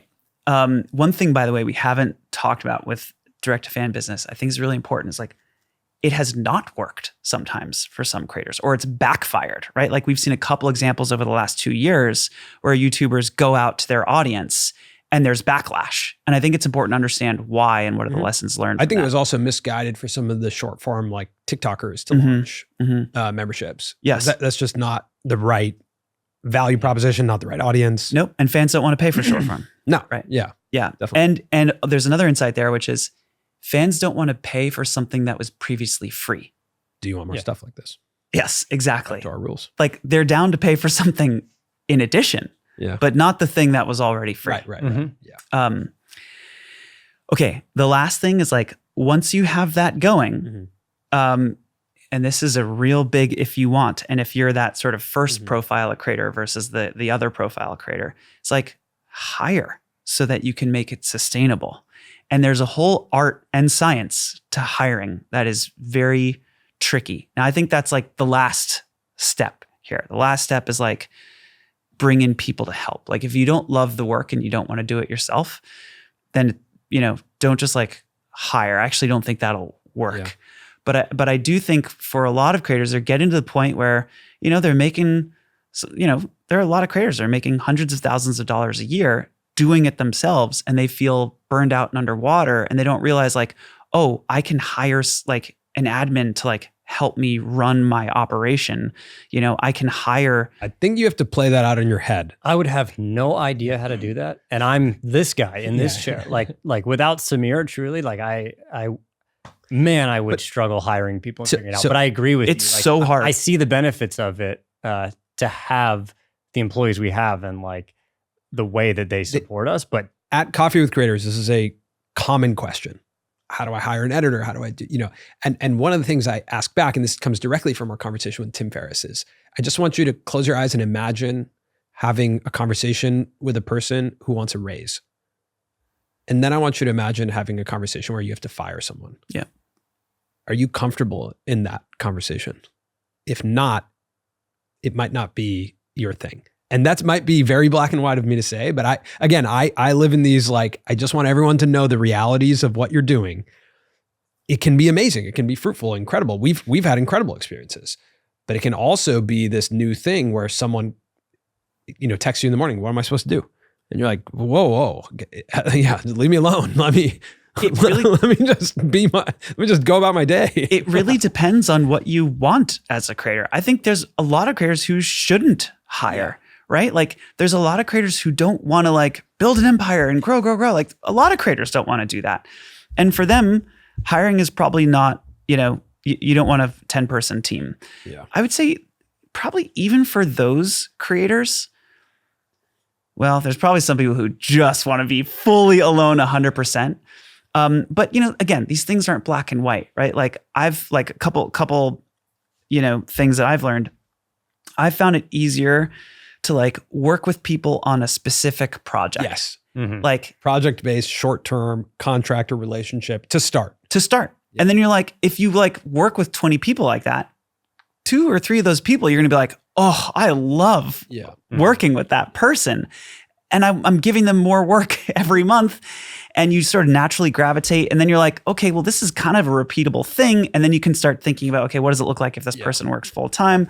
Okay, the hard part about that is what you said is like, okay, what if the internet changes and your views crash? Like, then what do you do? I think we're on the precipice in 2025 of like quite a bit of change. Like, and maybe sometimes I get concerned that Colin and I have just been in rooms where we see a lot of technology but like, I think we're entering into one of the most different eras of creativity. No doubt. I actually think it's one of the most it's about to be one of the most self-reliant versions of creativity. What do you mean by that? What I mean by that is like in the past, I don't have the technical skills Colin has when it comes to editing and design. But actually, if you've looked at over the past 5-10 years, I can now do things that I could never do because of the advancements in AI, the advancements in platforms like Adobe, Canva, ChatGPT. Like you wanna write 5 different versions of a script in 60 seconds, you can do that now. And I can look at them. And now instead of sitting in a room and brainstorming, collaborating with 5 other people to get to those, I just do that by myself. So that's what I mean by self-reliant. Soon enough, you want an intro animation, you used to hire a collaborator to make that. Soon you won't. You'll just type it in. Like the eyedropper tool in Photoshop, where if like you see a color that you want, you're like, I really want that color. The future is that eyedropper tool for every single visual media. Color correction, yes, like character design, script writing. Visuals are going to enter a Napster moment. Right. Where they all can be taken and remixed. It does not mean you need taste. And that the people who have the skill set and the ability will be able to work some of these tools better than anyone else in a way that no one else can, in a human way. I totally believe that. But the stuff that's coming is wild. Yeah, no doubt. Okay. You're a big time tech CEO. You've seen this stuff. You don't act like it's like, let's not play the game here. That you haven't seen the stuff. It's not even behind closed doors. But we've been to all these events. Okay, so some of it is behind closed doors. Look, it's crazy. One thing that happens, and maybe I'm totally wrong here. So nobody knows what's going to happen right now, right? There's a lot of people pontificating and postulating about what the future is going to be like, and we have to remind ourselves. Nobody knows. It's just the truth. Nobody knows what's going to happen. As confident as people sound when they're talking about the future, it's important to remind yourself, nobody is a fortune teller, and the smartest people in the world are often wrong, right? So like at the end of the day, it comes down to like, what do you think, right? I really think that's important, like in how you live your life and navigate the world and operate. So I'll just offer sort of what I think. I am so impressed by a lot of these new technologies and by AI. Specifically, like when I found Midjourney, oh my God, like I felt like I was 10 years old finding a camera for the first time. I felt like I was double clicking the record button and moving the clay figure a little bit and double clicking and moving the clay. And then I'd watch back those 4 seconds. And I was like, my heart was exploding. I was like, I'm going to be an animator. Like I was just like the most exciting thing I could possibly imagine. I had that feeling as a 38-year-old using Midjourney. Yeah. I was like, this is incredible. I was designing synthesizers and recording studios and like a Russian space station plus a 1976 Wurlitzer and making like keyboards that were the size of a room. Like I was like, it was explosive for my. I kept asking, what if Wes Anderson did this? Oh, yeah. I mean, beautiful. Now look, no doubt that these technologies are incredible and will make a lot of changes for a lot of fields and a lot of people over the next, long time. Over the short term, I think there's going to be less change than people think. I think people love people. And I think there's a portion of work that is out there that is based on human connection, right? When I listen to a Kendrick Lamar album, it's not that I care about the output, the work that he has created, so much as I care that I am hearing the experience of another conscious being who lived through some serious shit and suffering and like pain and life experience. And it is that feeling of connection that is at the core of why I listen to Kendrick Lamar or Elliott Smith or Big Thief or you name it. Like there is a feeling of like, I know what you're talking about and I have felt that too. And I think a lot of great art and work, and even this show and podcasts, a lot of it, the like really good stuff is stemming from that feeling of connection to another human being. So maybe all that to say, I think the craftsmanship of creation is going to change, but I think for a very long time, longer than most people think, I believe, humans will be at the core of creation. I deeply believe that for a long time. I'm saying it could never happen that like we're watching 100% AI generated movies about like, great, maybe that happens someday, but we're a longer way from that than most people think right now. Yeah. I mean, we started this conversation talking about hiring. Like I'm not concerned actually, at least in the short term and even the mild long term of AI replacing creators. Yeah. Like human stories are scarce and they will always be, and that's great. Totally. And we will share them. I don't know if I'm concerned or what, but I think what is changing, like you're saying, is how something gets made. Like when I talk about the eyedropper tool, the accessibility of how is getting opened up to everyone. Yes. Great thing, scary thing. Which is really exciting, right? Because like think about what that's done. Unless you make a living off of what that eyedropper tool used to do. Then it requires adaptation and change. Yeah. Otherwise you get replaced by an eyedropper, which is, Like, but like, I do think there's an exciting component of it. And I know a lot of creative people are scared of AI and angry at AI too, for like good reason, just to be clear, like creators deserve to be paid for their work, full stop. Like taking creators' work and not paying for them, that's not going to be the way the future works. Like what's happening now with like the lawsuits, between New York Times and OpenAI, that's just the version of what happened with YouTube and Viacom, playing out again. It's just cyclical. Yeah. Like that stuff will be fixed. Creative people will be paid for their work. So look, there's clearly problems with it. But I think it's really exciting to think about like a kid who can't manage a team or negotiate with Hollywood execs or build a budget is going to be able to make a 90-minute movie now. That job was previously inaccessible to that kid. Like a 15-year-old kid was not able to make a 90-minute movie with special effects and science fiction spaceships and blah, blah, blah.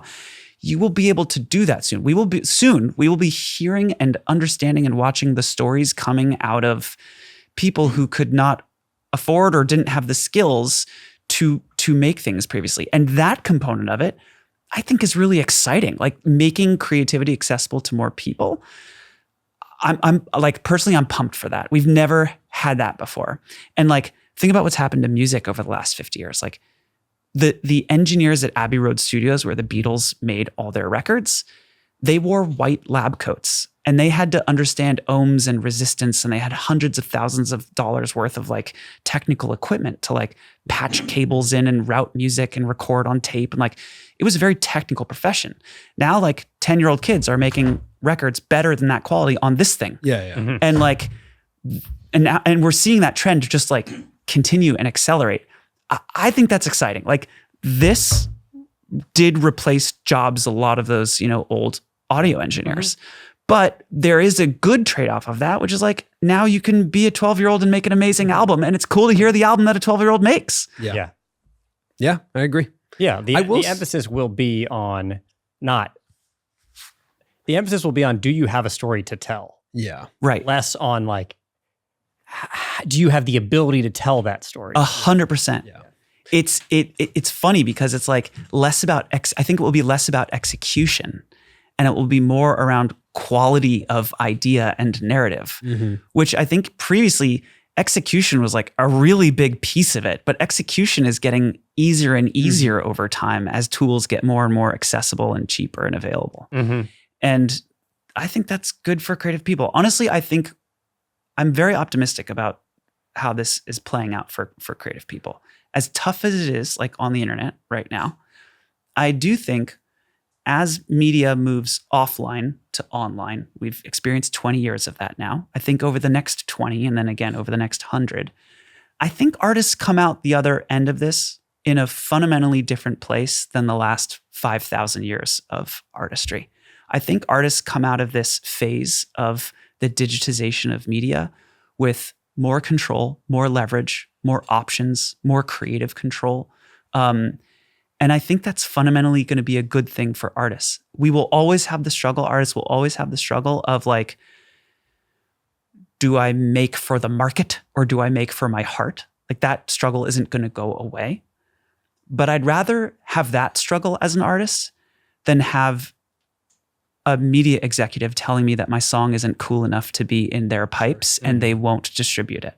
I'd rather have to deal with my internal battle than be blocked by a person. And I think that's the world largely that we're entering now, is like the struggle of being an artist is going to be an internal struggle that is available to all of us should we choose that path. Yeah. I like that. Versus not, versus an external That's funny. struggle. That's a good point. Yeah. I like that. I actually feel very optimistic right now after being in this career for so many years. And a lot of what I'm trying to do now is look at 2025 and imagine myself in December and say, and look at our channel and look at our work and be like, am I proud of all of those visually? Am I excited about those? And I feel more primed actually to do that now than ever in our career because of how much we know, and also a little bit of like confidence. And I think it is getting older too, and being like, I don't have much in me. I don't have much time anymore for like making fear-based decisions. Like I just don't have as much of that in me. That's such a good question. I think about that all the time.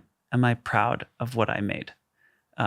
Pride in your work, I think, is one of the most important metrics of success for yourself. And it like across genres, right? Like even at the company, at Patreon, like we talk about like, one of our values is like build with craft. Which is like, when you build something, like, are you proud of what you've built? Are you proud of what you've made?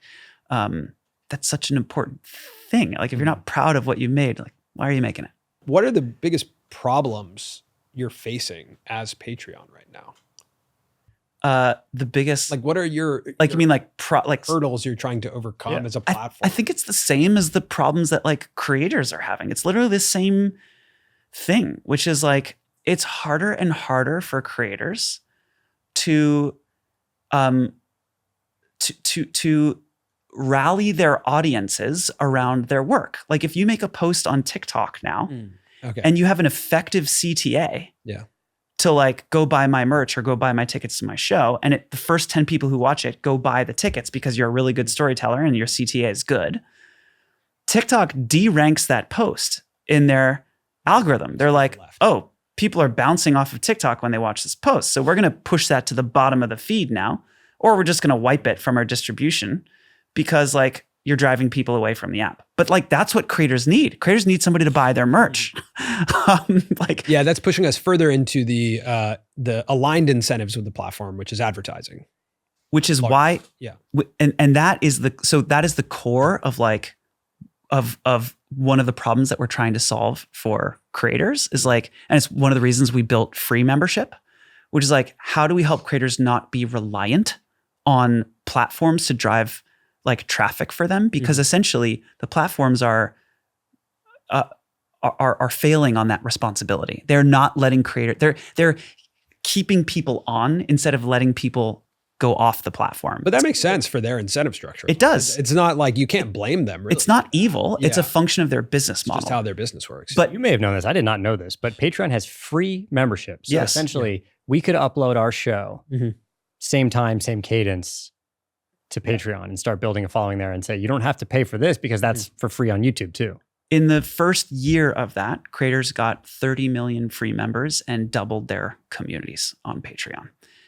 So it's a very... And again, I'm assuming the conversion from a free member to a paid member is...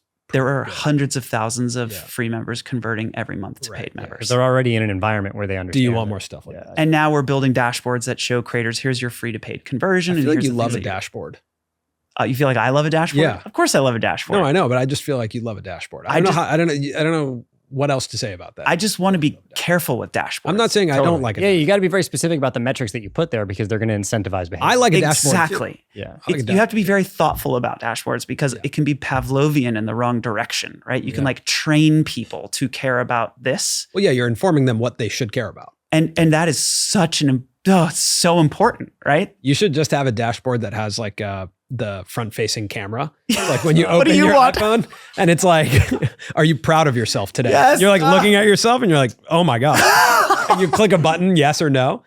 That's like one of the That best would be an product ideas I've ever heard, unbelievable actually. I'm dashboard. surprised that I don't know there are free memberships. I am also surprised because I feel like we've been on calls with Tom about it. Yeah, but the fact that I think I have heard it before, but Yeah. the fact that I haven't retained it Yeah. feels like that's also a problem. Yes. It's like, whoa, that is fair, huge fair. because that's so low risk. And I don't want to sit here and sound like I'm like, we don't have a Patreon. Right. We could have started 1 year ago. We don't Right. have one. And Right. We're always thinking about it. Yeah, Jesse makes a pitch every month. For Yeah. Patreon. Yeah, But like he wants the to put fact his that memes. message isn't clear, I think is a problem because it's incredibly low risk, I think. Yeah. Creator. Part of the Right? challenge Well, is maybe by the time this episode's out, we'll have a free one. I mean, that's Right? Because like what's the problem? What's the problem? It's a free version. It's like it's free. And it allows you to put stuff behind a free wall. meet us over in that environment. That's like, hey, you get the email address and the person gets the thing behind the free wall, which is like that's a value exchange. That's like, yeah, I've never seen that create backlash for anybody. So there's, like part of the challenge though, is that we actually are building like a lot of stuff like that right now. And I think people think of Patreon as like, okay, here's the core challenge. This is it. You called it fan funding. Yeah. We don't think about it like that at all. And what you're describing as like, how come we don't know about free membership? We're trying to help people reimagine what it actually is, which is not fan funding. We are helping you build your direct to fan infrastructure and business as a creator, which includes free, it includes commerce, it includes memberships, it includes ticketed live streaming. Like it's your full direct to fan layer now. There's no, that was going to require cultural shift and brand shift and like helping people understand what that actually means. But that's probably the biggest shift. Every time we hang out, I think it's so bizarre that you're like a tech CEO. You know, like, I mean, just that, like what the sheer amount of responsibility that you probably have accumulated during the time that we've been talking. You know what I mean?